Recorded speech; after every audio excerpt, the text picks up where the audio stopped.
É, pessoal, voltamos para fazer mais um vídeo de novidade, porque saiu o trailer do longa animado de Watchmen. Que logo que saiu já deu uma polêmica com o pessoal dizendo que tá muito parecido com o filme do Zack Snyder. E será que tá? Mas também não vão comentar só isso, porque foi revelado que a DC tá fazendo uma nova série animada. E uma série animada da Mulher... Não é da Mulher Maravilha, não. É do Besouro Azul. Ah, o Besouro Azul ganha uma série animada antes da Mulher Maravilha. Vamos comentar tudo isso depois da abertura. E pessoal, só antes da gente começar o vídeo, já vai deixando aquele bate-like, aquele bate-comentário, que isso ajuda demais aqui o canal. Beleza? Então vamos reagir aqui ao trailer de Watchmen. Play! Vamos ver o Alan Moore reclamar dessa animação. Alguém tá matando, né, vigilantes. Tá, já deu pra ver que tá igualzinho a HQ, evento de 2 partes. Tá, ok, tá igualzinho a HQ, o problema não é exatamente isso. Nossa, aquele frame tá muito feio. Essa animação tá meio feia, né? Tem o bom, tem o mal. Olha só. Pelo menos o traje do Coruja tá igual ao da HQ. Acabou. Só isso? Ok. Assim, gente, eu acho muito curioso eles fazerem um trailer narrado pelo Rorschach. É claro que a HQ tem toda aquela questão do diário do Rorschach, ele é o narrador em alguns momentos da história. É só que nesse trailer, assim como tem na própria versão do filme do Snyder, deram aquela glorificadinha no Rorschach. Aliás, consigo entender absolutamente quem tá dizendo que tá parecido com a versão do filme do Snyder. É um pouco a mesma vibe, sabe? Até a própria frase do Rorschach que eles pegaram, né? De tantas as frases do Rorschach, tinha que pegar essa. É que tem o bem, tem o mal, eu faço porque é preciso. E no topo da gárgula, né? Bem Batman olhando pra cidade. Eu sempre tive uma teoria em relação ao filme do Snyder, porque eu entendia que no live action era muito difícil fazer alguma coisa muito diferente do que ele fez, sem que o filme virasse uma parada bem autoral, que jamais seria aprovado para ter um filme do Watchmen mais autoral, porque vocês sabem, né, a Hollywood, quando quer fazer qualquer tipo de adaptação numa HQ que é bem política, dá aquela pasteurizada e tenta deixar mais para todo mundo. E o filme do Snyder tem, porque ele transforma a HQ do Watchmen num filme muito mais super-herói. E isso é bem errado em termos de adaptação, não tanto errado em termos de filme, porque na minha cabeça de como funciona a Hollywood, a pessoa que vai dirigir o filme do Watchmen, ele vai ter que se render a esses maneirismos que existem nos filmes de heróis. Ainda mais porque que existia nos anos 2000. E é por isso que eu realmente entendo o contexto do porquê que aquele filme é desse jeito. Agora, essa versão do longa animado sendo lançada em 2024, 2025, nesse momento da história das adaptações de HQs, de filmes de super-heróis, eu não sei se era de cometer os mesmos erros do Snyder. Quero dizer, pelo menos eu acho, né? Porque o trailer foi montado desse jeito. Daqui a pouco o filme é diferente. E a gente tá falando de uma outra mídia, a gente tá falando de animação. Numa animação, você realmente pode ir muito mais além, se aproximar muito mais dos quadrinhos do que apenas replicar painel por painel. Até porque não é sobre replicar painel por painel. Porque se é pra replicar painel por painel, então faz uma série animada com 12 episódios, faz ali exatamente igual e acabou. E aqui nessa animação, pelo menos eles estão fazendo 2 partes, é uma coisa boa. Não é nem sobre ser feito em 2D, 3D, feito à mão, feito no Photoshop, no Illustrator. É sobre o quanto que parece só mais uma coisa que a DC tá fazendo. E a gente tá falando de uma das melhores HQs da DC de todos os tempos. E muitas pessoas dizem que é a HQ mais importante de todos os tempos. No quesito de super-herói, eu não tenho dúvida que é. Existe o antes e o depois de Watchmen. E aí você vai e adapta assim, de qualquer jeito. Pô, pega esse frame aqui. Essa aqui é aquela base do Ozymandias que fica no gelo, que aparece no final da HQ. E olha só que coisa feia isso aqui, gente. Isso é inadmissível. Não parece nem que tá pronto. Eu vi umas pessoas comparando com o Arif. Cara, o Arif tem efeito de iluminação melhor. Tá tudo tão sem graça, tão default. Pô, gente, o desenho Beware the Batman, que é dito como um dos piores desenhos do Batman de todos os tempos, que é também em 3D, tem mais atmosfera do que a animação do Watchmen. Pô, não dá. Não dá. Não é possível que a DC vai fazer uma animação do Watchmen 15 anos depois que a versão do Snyder e eles vão conseguir fazer pior. O meu alento de verdade é que daí o final deve ser igual ao da HQ. Que aí já deve ser melhor que a versão do Snyder, pelo menos. Sabe, que não vai ser aquela explosão lá do Dr. Manhattan, e sim aquele alienígena que é transportado pelo plano do Ozymandias. Esse que é o meu alento, porque eu tenho certeza que eles não vão mudar o final. Quer dizer, eu acho, né? Eles mudaram o Longo Dia das Bruxas, então eu não vou colocar a mão no fogo dizendo que eles não vão mudar. A boa notícia é que parece que a história tá exatamente igual. Exatamente as mesmas coisas que acontecem na HQ, a gente vê que tá acontecendo aqui no filme. E quando eu fiquei sabendo que essa animação ia ser em CG, eu fiquei um pouco empolgado na esperança que talvez eles trabalhassem um pouquinho melhor no CG, porque no 2D eles não estão fazendo tão bem assim, que é o Tomorrowverse. Então eu fiquei aliviado que não era como o Tomorrowverse. Mas aí eles me entregam algo que é tão genérico quanto o próprio Tomorrowverse. Aí é complicado. Olha, confesso que eu tô bem decepcionado com esse trailer. Não é como se eu tava esperando a melhor animação de todos os tempos. O que eu deveria estar esperando, porque a gente tá falando de uma adaptação de Watchmen em animação. Deveria ser. Mas a nossa régua recentemente para as animações da DC, especialmente essas dos longas animados, tá tão baixa, mas tão baixa, que a gente se contenta se sair um negócio nota 7. Que é o que parece essa animação. Sinceramente, parece nota 7, mas vamos ver. É só que eu não deveria me contentar para uma animação nota 7 para uma adaptação do Watchmen. Não é possível que eu esteja assim tão louco. Não é possível que eu queira o melhor possível para uma das melhores HQs de todos os tempos da DC. Enfim, vamos dar uma olhada aqui cena por cena. Primeira cena aqui de Nova York, né, vista de cima com os logos. E a curiosidade é que tem o logo da Paramount, né? O filme do Watchmen do Zack Snyder também tem o logo da Paramount. E isso está justamente ligado com o acordo que a Warner tem com a própria Paramount para essa questão dos direitos. Depois aqui, ó, a primeira cena do Rorschach olhando lá o túmulo do comediante. Essa rosa que a gente tá vendo no túmulo do comediante foi colocada ali pelo vilão Moloch. Que é a partir daí que o Rorschach começa a fazer um pouco a investigação dele. Nessa cena aí, é o comediante sendo jogado do apartamento dele, e o detalhe da fotografia é que toda a cena tá avermelhada, como acontece na HQ. Eu tô partindo do pressuposto que cada lance de cor que tem na HQ, eles vão tentar reproduzir aqui. Aqui entra uma diferença em relação à versão do Snyder, que esses lances aqui não tem no filme, e talvez seja uma das coisas que o longa animado vá acabar se diferenciando do próprio filme. E sendo realmente ainda mais fiel à HQ. E assim, tá igual ao HQ? Tá. Só que também tá meio sem graça, sabe? A cena seguinte é aquela oficina do primeiro Coruja, depois que ele se aposentou. A gente vê a foto ali dos Minutemen. Na esquerda ali tem a fotinho do Hollis Mason, né, que é o primeiro Coruja. A foto da direita eu não sei exatamente quem que são aquelas pessoas, mas eu deduzo que seja do pai dele, porque ele tem essa oficina que ele herda do pai. E depois que ele se aposenta como super-herói, ele começa a trabalhar nessa oficina. Frame do Rorschach segurando a lanterna. Aqui, ó, esse é o exemplo que eu acho que a iluminação da animação tá bem fraca. Porque tudo bem, não tem orçamento. Mas isso não quer dizer que você não possa tentar resolver as suas cenas dentro das suas limitações. Essa cena ia ser muito mais bonita se ela fosse toda preta com a lanterna iluminando exatamente o que está na frente do Rorschach. Mas aí eles adaptam desse jeito que parece uma série animada de baixo orçamento que a gente veria no Cartoon Network. E no áudio que tá passando no trailer aqui é a conversa que ele tem com um coruja, o segundo coruja, que é o Dan, e o principal que aparece na história. E isso é logo depois que acontece o assassinato do comediante. Ele vai lá conversar com o Dan, porque é uma pessoa que ele tem próxima e que conversa geralmente com esses assuntos com o Rorschach. Frame seguinte, prisão pegando fogo, que envolve aquela parte da fuga da prisão do Rorschach. Olha só como eles estão usando o roxo aqui, que é algo que também acontece na HQ. E eles estão usando as mesmas cores, só que sem aquele mesmo punch, aquele mesmo impacto que o próprio painel tem. Porque aquelas cores são muito mais vivas. E aqui parece que as cores estão muito mais mescladas com o ambiente, parece só um efeito de iluminação, né? Só porque eles fizeram na HQ original e estão fazendo igual. Primeira cena do Dr. Manhattan, né? Ele tá com aquele azul mais clarinho, né? Que é o azul que ele geralmente usa. E aqui é o enterro do comediante, um momento muito importante da HQ. Na esquerda, o Ozymandias, no meio, o Dr. Manhattan, na direita, o Dan, e lá atrás, com a rosa, o Moloch. E assim, ó, essa é uma cena que no filme do Snyder eu sempre critiquei porque tem uma musiquinha ali, e eu acho que ele não consegue fazer as transições tão bem como acontece na HQ.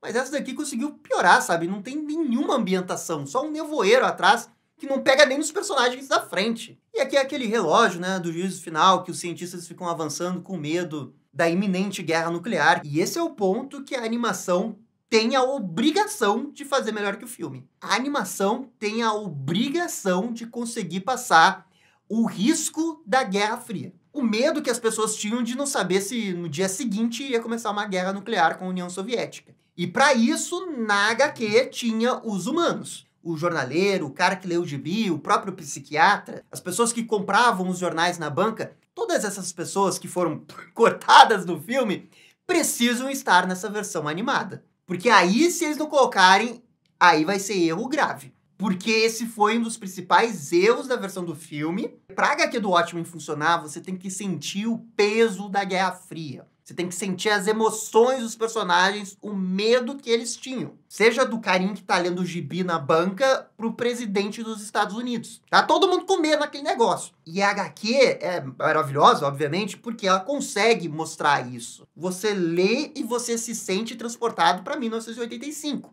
Mesmo numa HQ cheia de super-heróis. Então eles precisam acertar esse ponto. Framezinho do Rorschach com o raio atrás dele. Ah, que o pessoal já reclamava do Zack Snyder fazer isso. Isso acontece quando o Rorschach invade a base pra conversar com o Dr. Manhattan, né? Bem no início da história. E aqui é o mesmo problema que tem no filme, que é deixar o Rorschach muito maneiro. Ele pula quando dá um trovão atrás. Eu sei que tem esse painel na HQ. É só que quando você transforma literalmente o que tá no painel pra uma animação ou pra um filme live action, certas páginas, certos painéis, eles ganham um contexto potencializado. E dependendo de como que você alia isso com a narrativa, é aí que você entra no passinho pra dar glorificado no Rorschach. Rorschach usando gancho. Essa é a cena que a Espectral e o Coruja vão lá pra salvar o pessoal do prédio que tá pegando fogo. Rapaz, agora que eu me lembrei que tem a cena que eles se pegam depois. Como é que a animação vai fazer isso? Eles devem só cortar pro lado de fora da nave e acabou. Esse frame da desgraça. É isso que eu digo. Eu não me importo que seja diferente das HQs, mas se vai fazer igual das HQs, tenta manter o mesmo clima, a mesma imponência. A base, o templo lá do Ozymandias que aparece no final, era um negócio, era como você chegar na pirâmide do Egito, digamos assim. E aqui a gente vê que tem as mesmas coisas que tem na HQ, algo que até o filme não teve, que é aquele domo ali que cultivava a vida verde. É só que, né, olha essa neve aí, como tá sem graça essa neve, cara. Aqui é quando o John vai virar o Dr. Manhattan. Essa é uma cena que eu achei que ficou legal. A iluminação tá boa, a animação dele virando o esqueleto ali até virar uma sombra também ficou boa. É só que aí também entra a própria comparação com o Snyder, né? Porque o Snyder fez isso e ele fez muito bem essa cena. E aí, sei lá, não parece tão impressionante porque a gente até já viu isso em live action, com um orçamento de 200 milhões de dólares. Cena seguinte é o comediante na Guerra do Vietnã. Exatamente a mesma coisa, o uniforme tá igual ao da HQ também. Esse frame que ele tá rindo ficou legalzinho. E aqui a gente tem aquela estrutura que o Dr. Manhattan cria em Marte, e que depois ele vai conversar com a Espectral. Tipo, essa daqui eu até acho que tá legal, sabe? Acho que eles se acertaram. O Coruja com a Espectral. Eu acho que esse é aquele momento quando ele tá na caverna olhando pro uniforme. Aqui é aquele assassino misterioso que mata o comediante, que vocês provavelmente sabem quem é, né? E essa aqui é uma outra cena muito clássica que tem na HQ, que é quando o Dr. Manhattan atende o pedido do Nixon e interfere na Guerra do Vietnã. E é quando realmente o universo do Watchmen diverge completamente do nosso. Quer dizer, já tinha divergido antes porque existiu o Dr. Manhattan, né? Mas em termos políticos é onde acontece a maior diferença. E assim, eles estão fazendo o mesmo enquadramento, mas é o mesmo problema da outra cena lá da origem do Dr. Manhattan. O Zack Snyder fez essa cena e ela é muito mais impressionante lá. Porque foi o primeiro momento que a gente viu o quadrinho ganhar vida. E assim, ó, não é exatamente culpa da animação, porque ela tem pouco orçamento e ela tá querendo fazer um por um como na própria HQ. Mas talvez nesse trailer eles deveriam ter focado em coisas que a versão do Zack Snyder não tem. Por exemplo, esse frame aqui. Essa cena é quando o Rorschach pega o uniforme dele que tava num lixo e ele olha pro lado e tem um homem querendo abusar de uma mulher. E o Rorschach vai e cuida disso, obviamente. Mas o destaque realmente fica por conta desse grafite que tem na parede. Porque esse grafite também tem na HQ. E o Alan Moore, gênio como é, usa isso como rima por causa do que vai acontecer depois. Porque esses dois amantes que ficam na parede vão ser realmente as únicas pessoas, né, que vão ficar em pé depois do ataque lá do alienígena. E aqui é uma prova que eles vão fazer o final igual da HQ. Porque eles não iriam colocar esse detalhezinho aleatório do mural se não tivesse o final original da HQ. Esse aqui é o cara que o Rorschach vai bater, não tem nenhum mistério. Essa cena não dá pra ter certeza o que é, mas me parece ser quando a Espectral vai fazer aquele resgate do incêndio. Olha essa explosão, nossa, eu não tinha nem prestado atenção nisso. Rorschach na escada, olha só como esse frame não tem graça, hein? Essa aqui é a ex do Dr. Manhattan, justamente quando o Dr. Manhattan ressurge como Dr. Manhattan no refeitório lá do laboratório. Olha, aqui eles colocaram aquela cena do final. Pelo menos o uniforme do Ozymandias tá bem legal, é bem vibrante as cores, nesse ponto eles acertaram. Esse é um dos momentos mais icônicos que tem no quadrinho, né? O beijo do Coruja espectral e tem uma bomba atômica depois que isso explode. E tudo isso, obviamente, é um sonho. Tá exatamente igual, nem dá pra reclamar tanto dessa cena, porque ela até que tá boa. E os dois últimos frames é esse aqui do Rorschach, né, escrevendo no seu diário, e ele olha pro horizonte e dá um relâmpago atrás. Putz, aí esse finalzinho... O pessoal reclama do Snyder, aqui também tem que reclamar, né? A mesma coisa. Essencialmente é o mesmo problema. E aí termina o trailer. Olha, sinceramente, tem um lado positivo que tá muito parecido com a HQ, e tem o final que deve ser igual. Só aí já vai ter uma vantagem em relação à versão do Snyder. Mas, cara, é muito triste ver uma animação da DC baseada no Watchmen, que é tão genérica. Visualmente é a parada mais desinteressante possível. Eu vou dizer que o Batman Longo Dia das Bruxas, do Tomorrowverse, é visualmente mais interessante que esse filme. E aí eu vou culpar muito a parte da iluminação, da direção, porque eles poderiam ter tentado encontrar uma maneira, mesmo com um orçamento pequeno, para tentar deixar um pouco mais visualmente interessante. E esse é um aspecto importante da HQ. E isso sem falar da questão do enquadramento, das sequências de páginas, dos painéis que tem ali. Mas aí eu acho que é compreensível não poder fazer isso numa animação que deve ser uma parada só de gênio para conseguir fazer aquela genialidade numa animação / filme. Enfim, tô sim decepcionado com esse trailer.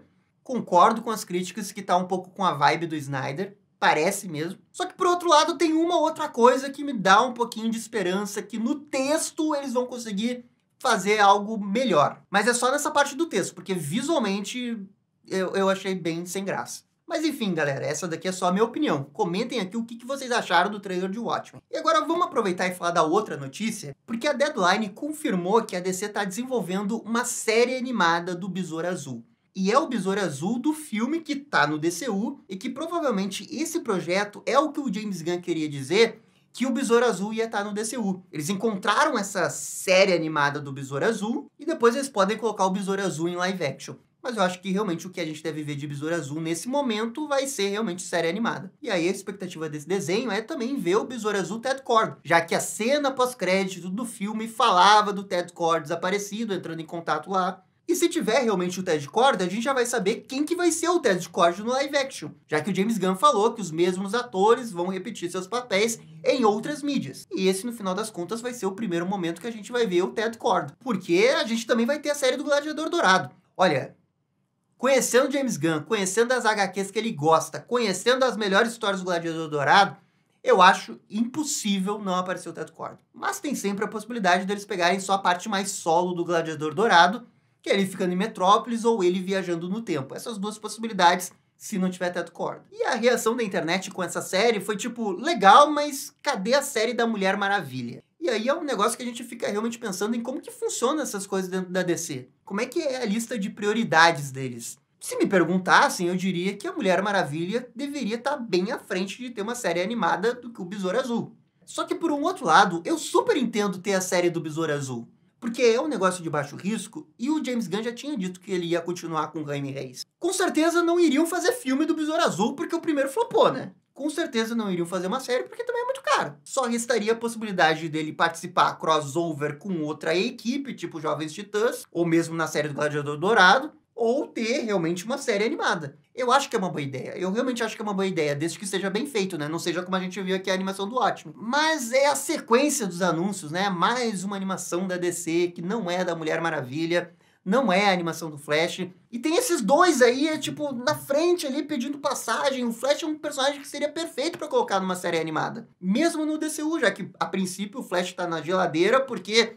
o filme do Flash flopou pra caramba. Eu não quero realmente tirar a possibilidade da série animada do Besouro Azul existir, porque eu acho uma boa ideia, sabe? Eu, como fã, eu gosto. Como uma pessoa que leu todas as HQs do Besouro Azul pra fazer um vídeo de 2 horas, eu gosto. É só que eu também entendo que, sei lá, deveriam estar priorizando a série da Mulher Maravilha ou do Flash. Ou daqui a pouco tão e não vazou e a gente não sabe, né? É complicado também julgar esse tipo de coisa. Mas é um pouco a sensação que passa depois desse anúncio. Até porque também vai ter a série do Homem-Pipa, sabe? Tipo, precisa ter a série animada do Homem-Pipa, o spin-off do desenho da Arlequina, antes de ter um desenho da Mulher Maravilha ou do Flash. Mas enfim, galera, eu queria muito fazer a reação desse trailer do Watchmen e já aproveitei para falar da série do Besouro Azul porque saiu essa notícia. Por favor, comentem aqui embaixo.